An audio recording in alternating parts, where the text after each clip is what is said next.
Hello everyone, this is our second video, unit number first,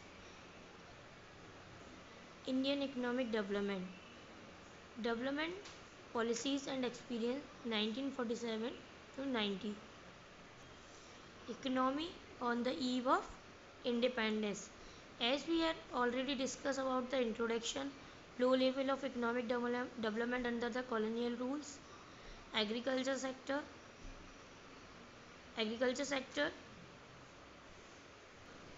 industrial sector and foreign trade. Now we are going to start our next topic, that is demographical condition. What is demographical condition on the eve of economy or on the eve of independence? जब हमारा India आज़ाद होने वाला था, आज़ादी से पहले हमारे India की डेमोग्राफिक कंडीशन क्या होती थी, जिसके लिए हमें पहले पता होना चाहिए कि what is demographical condition. Demographical condition. Various detail about the population of British Indian were first collected through a census in 1881. कि इंडिया में लोग कैसे रहते थे, मतलब क्या उनकी कंडीशन थी, डेथ रेट क्या थी, बर्थ रेट क्या थी, ये सब हम पढ़ेंगे. ये सब हमारा आता है डेमोग्राफिकल कंडीशन में, कि वहाँ की पॉपुलेशन कैसे सर्वाइव कर रही है, कैसे रह रही है, ये सब चीज़ें आती है हमारी डेमोग्राफिकल कंडीशन में. डेमोग्राफिकल प्रोफाइल थ्री स्टेज में डिवाइड किया गया है डेमोग्राफिकल प्रोफाइल को. First stage is birth rate भी हमारी बढ़ रही है और डेथ रेट भी बढ़ रही है. बर्थ रेट मतलब कि हमारे यहाँ इंडिया के अंदर, भारत के अंदर क्या हो रहा था, जन्म भी लोगों के ज़्यादा हो रहे थे और उनकी डेथ भी ज़्यादा हो रही थी. सेकेंड स्टेज थी जहाँ पे बर्थ ही ज़्यादा हो रहे थे, डेथ भी हमारी कम हुई, डेथ होना थोड़ा कम हुई. और थर्ड स्टेज जहाँ पे क्या हुआ, बर्थ भी कम हुए और डेथ भी क्या हुए, क्या रीजंस रहे इसके पीछे, ये हम स्टडी करेंगे. तो पहला पॉइंट आता है हमारा डेमोग्राफिकल प्रोफाइल के अंदर, high birth rate and death rate, जिसमें क्या था, बहुत ज़्यादा डेथ हो रही थी और बहुत ज़्यादा ही क्या हो रहे थे, हमारे बर्थ हो रहे थे इंडिया के अंदर. जितने नंबर ऑफ चिल्ड्रन बॉर्न पर 1000 इन अ ईयर, ठीक है. जिस बर्थ रेट के अंदर क्या था, नंबर ऑफ चिल्ड्रन बॉर्न पर 1000 इन अ ईयर, ठीक है. डेथ रेट में भी यही आता है, नंबर ऑफ पर्सन डाइंग पर 1000 इन अ ईयर. एक साल के अंदर 1000 में कितने बच्चे पैदा हो रहे हैं, एक साल के अंदर 1000 में से कितनों की डेथ हो रही है. Both birth rate and death rate were very high, 48 to 40% 1000, ठीक है. नेक्स्ट है हमारा extremely low literacy rate. Literacy rate कैसी थी हमारी, लो, बहुत लो लिटरेसी रेट थी. ये हमारी सब किसके अंदर आता है, डेमोग्राफिकल प्रोफाइल के अंदर. डेमोग्राफिकल प्रोफाइल कैसी थी हमारी, एक तो हाई बर्थ रेट था, हाई डेथ रेट थी. नेक्स्ट है एक्सट्रीमली लो लिटरेसी रेट. लो लिटरेसी रेट मतलब पढ़े लिखे लोगों की संख्या हमारे यहाँ बहुत कम थी. पुअर हेल्थ फैसिलिटीज़ भी इतनी अच्छी नहीं थी इंडिया के अंदर. कब, on the eve of independence.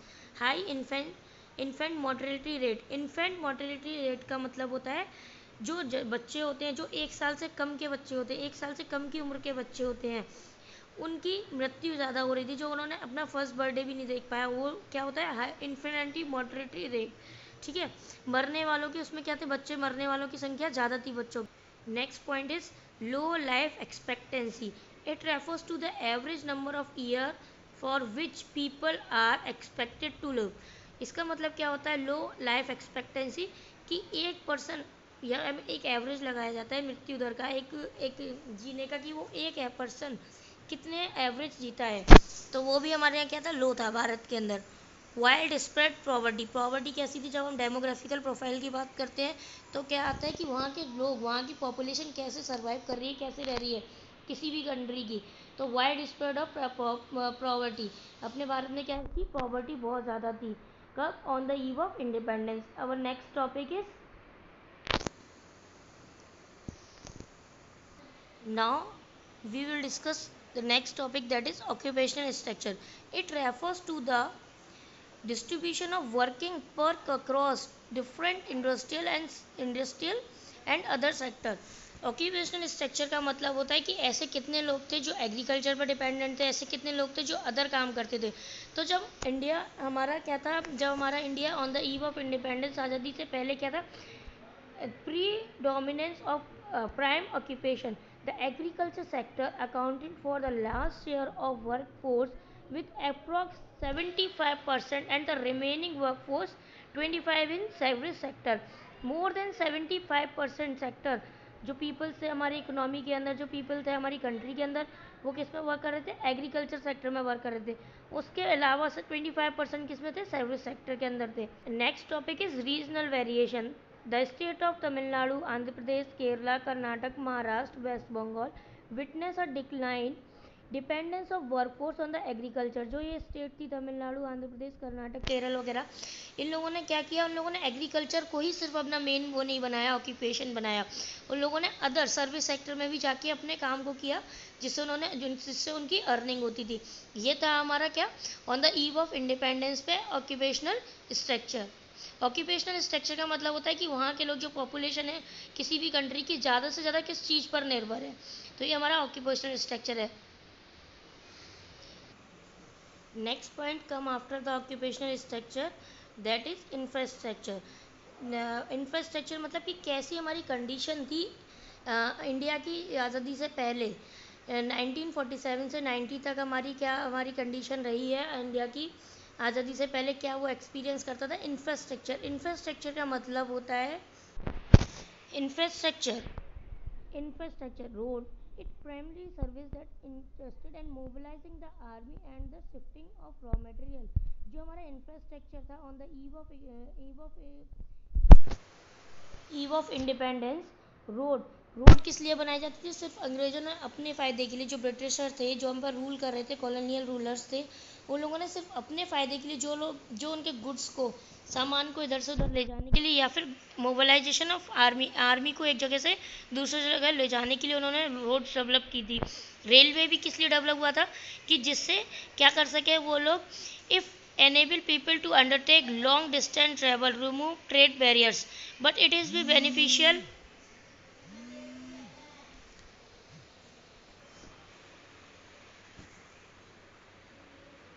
जितना भी हमारा डेवलपमेंट हुआ था इंफ्रास्ट्रक्चर वो भी ब्रिटिशर ने, कॉलोनियल पीरियड ने सिर्फ अपने पर्पस के लिए किया था। Road and raw materials, raw material को इधर से उधर ले जाने के लिए, या फिर उनकी खुद की आर्मी को यहाँ से एक जगह से दूसरी जगह ले जाने के लिए।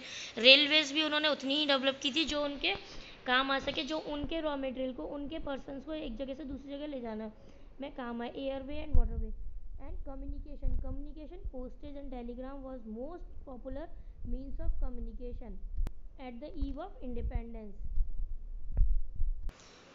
So इंफ्रास्ट्रक्चर के अंदर आता है roads, bridge, dam, communication, connectivity कैसी थी एक जगह से दूसरी जगह जाने के लिए। तो यहाँ हमारा ये चैप्टर हमारा कंप्लीट होता है। कौन सा,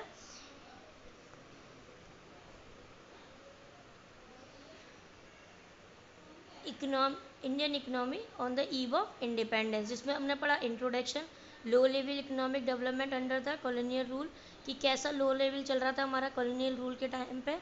एग्रीकल्चर सेक्टर के बारे में हमने जाना कि हमारा एग्रीकल्चर सेक्टर कैसा था। तो उसके बाद हमने पढ़ा, नेक्स्ट टॉपिक लिया हमने industrial sector, then foreign trade, then demographical condition की पॉपुलेशन कैसे रह रही थी, कितनी डेथ रेट थी, क्या वहाँ था, कितनी बर्थ रेट थी। ऑक्यूपेशनल स्ट्रक्चर, कितने लोग जो इंडिया में रहते थे उनका ऑक्यूपेशनल क्या था, वो उनका मेन काम करने का जरिया क्या था। देन इंफ्रास्ट्रक्चर कैसा था, कैसी बिल्डिंग्स थी भारत के अंदर, कैसी रोड्स थी वहाँ पे, कैसी और किस तरीके की फैसिलिटीज़ अवेलेबल थी। ये सब हमारा था इस चैप्टर के अंदर। अब हमने ये चैप्टर कंप्लीट कर लिया। आपको कुछ होमवर्क में दिए जा रहे हैं क्वेश्चंस, वो आपको कंप्लीट करने हैं। डू एनी 5 क्वेश्चन, आपको कोई भी 5 क्वेश्चंस करने हैं इसमें से। नेट पर से सर्च करके या तो आप कर सकते हैं, और अपनी फेयर कॉपी पे इसको नोट डाउन करना है इन क्वेश्चंस को। ओके।